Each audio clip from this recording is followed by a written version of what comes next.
So we're going to continue our series learning about the UFOs and the engineering and mechanics behind them. So let's take a look at Bob Lazar, who worked at Area 51 and had hands-on experience about what he saw and experienced with the crafts.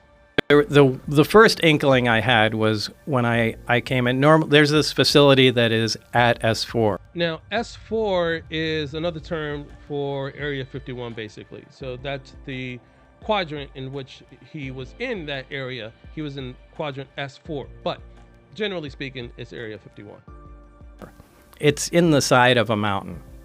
And now the crafts are in the side of a mountain. The hangars where the crafts are stored, like fighter jets, are in the mountain. They're not open for satellite visibility on a flight deck. They're actually in mountains and hangars. So that's what he's talking about, where he sees these crafts in the side of a mountain.